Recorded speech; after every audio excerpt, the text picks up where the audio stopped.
এক মহিলার মেয়ের বিয়ে হয় না। কি হয় না ভাই?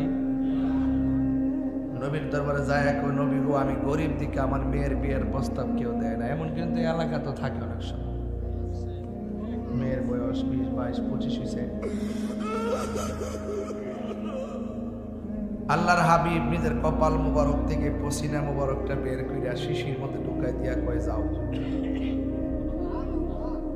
রাস্তা দিয়া যখন রওনা দিছে, দেখে মানুষে মেশকে আম্বরে গ্রান করতেছে। কি গো, তোমার শরীর থেকে মেশকে আম্বরে গ্রান করতেছে? আর আমার শরীর থেকে না, তো নবীর পসিনা মুবারক আমার শিশির ভিতরে আছে।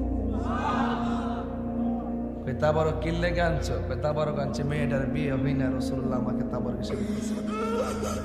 মহিলা কয়, নবী পাকের পসিনা মুবারকের এত বরকত যে নবী যে আমারে ভালোবাসছে, নবী যে পসিনা মুবারকটা দিচ্ছে তাবারক হিসাবে, নবীর প্রেমিক যারা ছিল এই দেশে ম্যাক্সিমাম পাগল হয়ে গেছে আমার মেয়েরে তাদের ছেলে দিয়া বিয়া করাই নিবার লাগে। তো নবী কি সম্মান বাড়াইছে কে?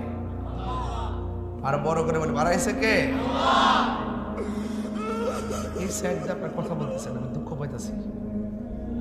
না না, এটা কষ্ট পাইতেছি। আপনার কাছাকাছি কথা বলবেন কেন? আমি নবীর শান বলতেছি, কথা কন না কেন? ঠিক কিনা? কথা বলবেন না প্লিজ।